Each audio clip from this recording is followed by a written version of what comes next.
এই জুলুমেরই এক ছোট ছোট ছেলেরা। অন্ধকার সময়ে মূসা আলাইহিস সালাম জন্ম নিলেন।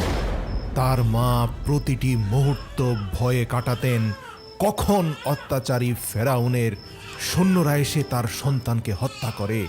আতঙ্কিত মূসার মায়ের সামনে হঠাৎ করে আসমান থেকে জিব্রাইল ফেরেশতা নাজিল হয়ে বললেন, ফেরেশতা তাকে চলে এলো। দুধ পান করাও, আর যখন বিপদের আশঙ্কা করবে তাকে নদীতে ভাসিয়ে দাও। নদীতে ভয় পেও ভাসাবে না মূসার মা, আমি তোমার মূসাকে তোমার কাছেই ফিরিয়ে দেব।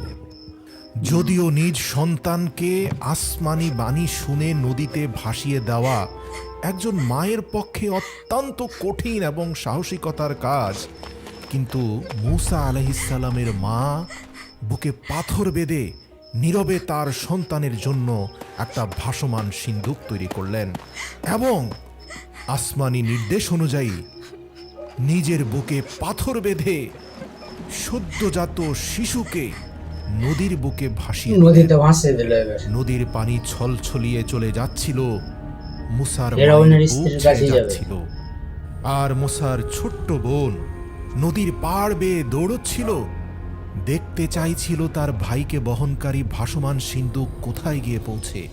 অবশেষে আল্লাহর কুদরতে সেই সিন্দুক পৌঁছে গেল মূসাকে হত্যা করতে চাওয়া ফেরাউনের রাজপ্রাসাদের ঘাটে।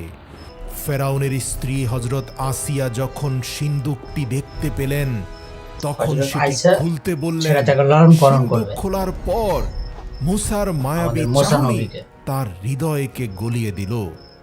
হযরত আসিয়া সঙ্গে সঙ্গে বললেন, তাকে হত্যা করো না, সে আমার চক্ষুকে শীতল করেছে, আমি তাকে সন্তান হিসেবে গ্রহণ করব।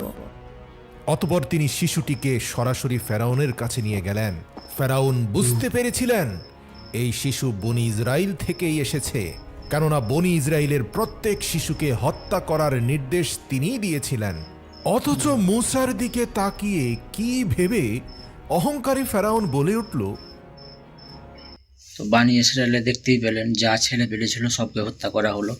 মূসা নবীকে দেখেন হত্যা করতে যেয়ে ওর মা কী করলো, নদীতে ভাসিয়ে দিল। ভাসিয়ে দেওয়ার পর দেখেন ফের ঘুরে ফেরাউনের কাছেই আসছে ফেরাউনকে হত্যা করার জন্য। তাও ফেরাউন ছেড়ে মূসা নবীর দিকে দেখে বলছে যে ঠিক আছে, এই ছেলে তুমি মানুষ করো। তো ভিডিও কেমন লাগলো অবশ্যই লাইক কমেন্ট করে জানাবেন, আর শেয়ার করবেন। লাইকও তো করে না কেউ, শেয়ারও করে না, কমেন্ট করেও জানাই না ভালো হচ্ছে কি হচ্ছে না। ঠিক আছে, পরের ভিডিও আসছি নিয়ে।